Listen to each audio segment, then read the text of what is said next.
The markets look calm. Credit spreads barely move. Corporate defaults surface quietly, vanish quietly, and never seem to disturb the wider system. The financial world is telling itself a comfortable story. If nothing has broken yet, nothing will. But Howard Marks, the investor Warren Buffett, says he reads first and always.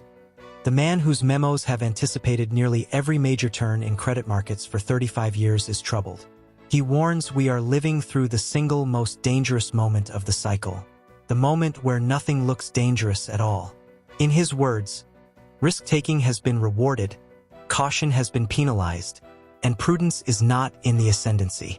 And when the world begins to believe that the good times are permanent, the credit cycle prepares its most violent turn. Today, we break down the evidence drawn from Mark's memos, interviews, and his decades-long framework showing why so many indicators now point toward 2026 as the explosive turning point in the credit cycle. The question is not whether defaults exist today. The question is whether the seeds of a credit detonation have already been planted. And Marks believes they have. Howard Marks argues that the greatest mistake investors make is assuming that the way things are today is the way they will always be. After 16 years without a true credit catastrophe, fear has been replaced by something more dangerous. FOMO, underperformance anxiety, a belief that being out of the market is riskier than being in it. This shift in psychology flips the credit ecosystem upside down. Investors loosen underwriting standards. Lenders compete to issue loans instead of evaluating them. Due diligence becomes surface level. Capital floods into places it has no business being. Marks calls this atmosphere the phase where the worst loans are made in the best of times. It happened in 1997. It happened in 2006. It happened in 2021. And it is happening again. Today, credit is being priced as if risk has vanished. And that is the psychological trap that always precedes a violent correction. Here is the twist Howard Marks insists most people misunderstand.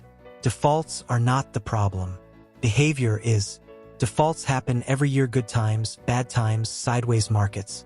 They don't break the system. What breaks the system is the behavior that precedes them. When lenders abandon prudence. When borrowers stretch balance sheets. When covenants weaken or disappear entirely. When capital becomes so plentiful that questionable deals get financed simply out of competitive pressure. Marks calls this the climate in which a good bezel can take hold, a period where bad actors don't succeed because they're brilliant, but because the world around them has stopped asking hard questions. And the shocking part? The two major recent defaults he discussed, Envision Healthcare's $7 billion bankruptcy and the collapse of co-working giant WeWork, both tied to weak underwriting and inadequate diligence, are not the crisis. They're the early warning signs.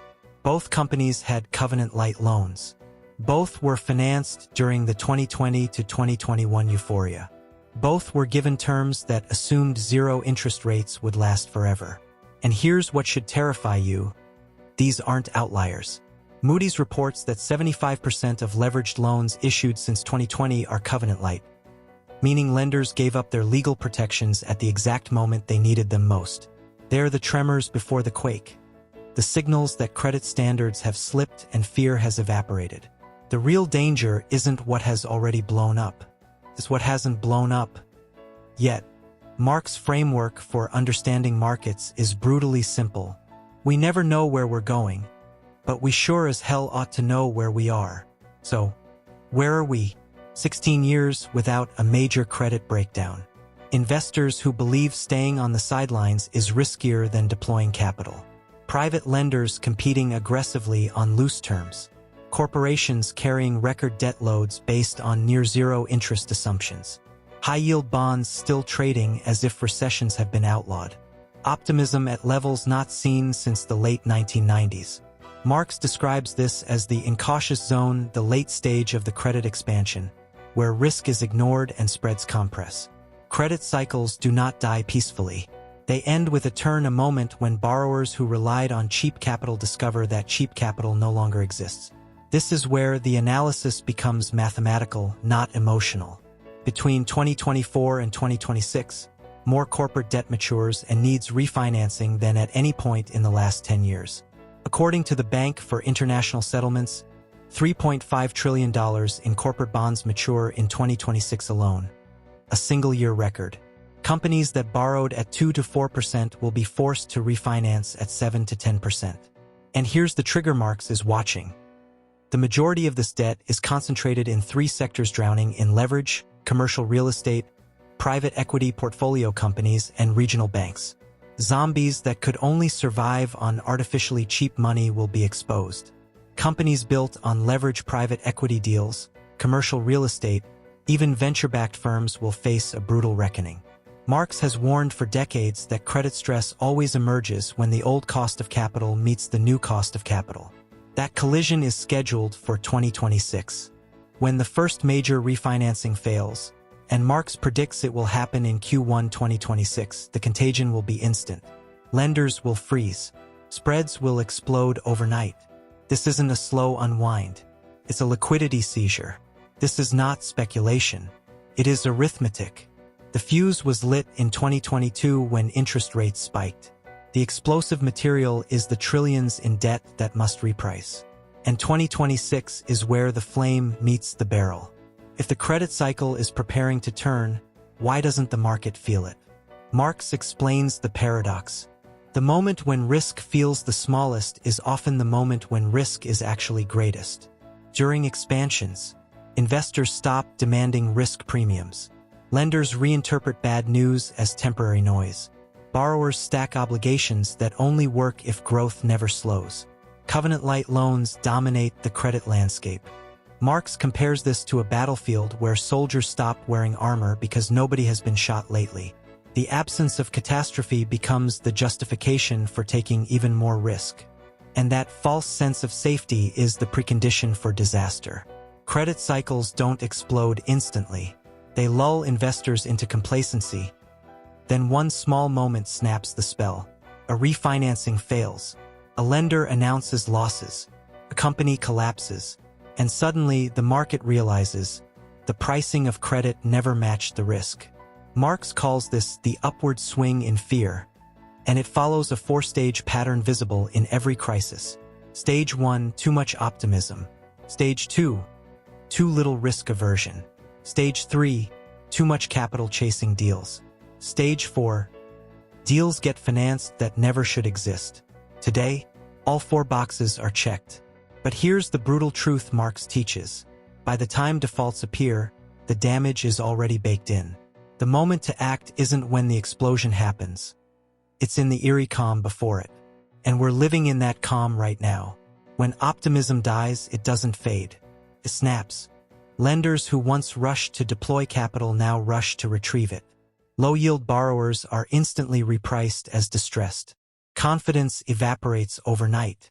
Marx's system is not about prediction. It's about positioning. He calls it the balance between offense and defense, a mental model Oaktree has used for decades. For clarity, here is a simplified version of that spectrum. Level 1 neutral, normal allocation. Level 2 tilt defensive, higher quality credit, reduced risky exposure. Level 3 strong defense, raise cash, exit fringe borrowers, build liquidity. Level 4 extreme defense, remove high-risk credit entirely. Level 5 offense exit, sell cyclical assets that rely on cheap capital.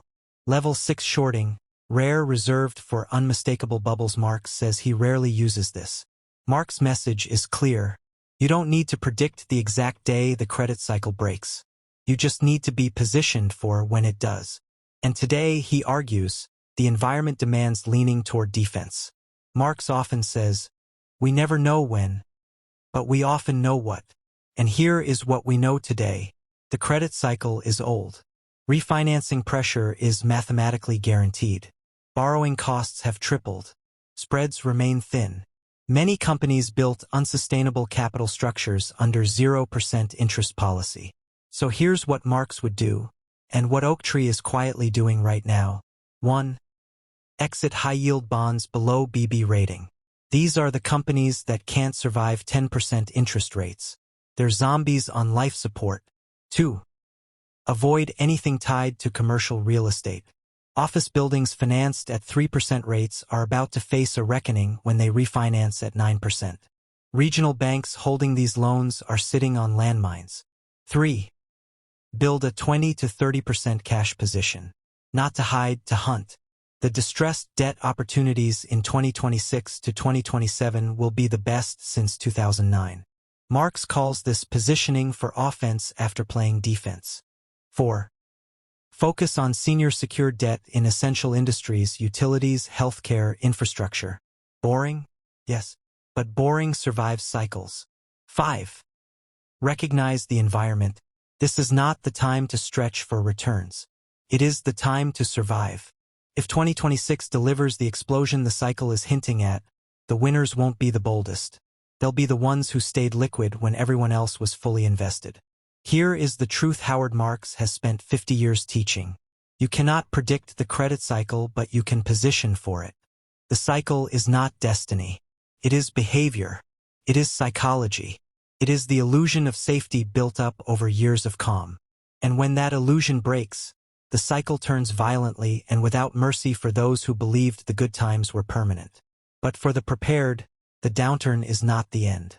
It is the beginning of the next great opportunity. Every explosion resets the playing field. Every collapse creates the next generation of fortunes.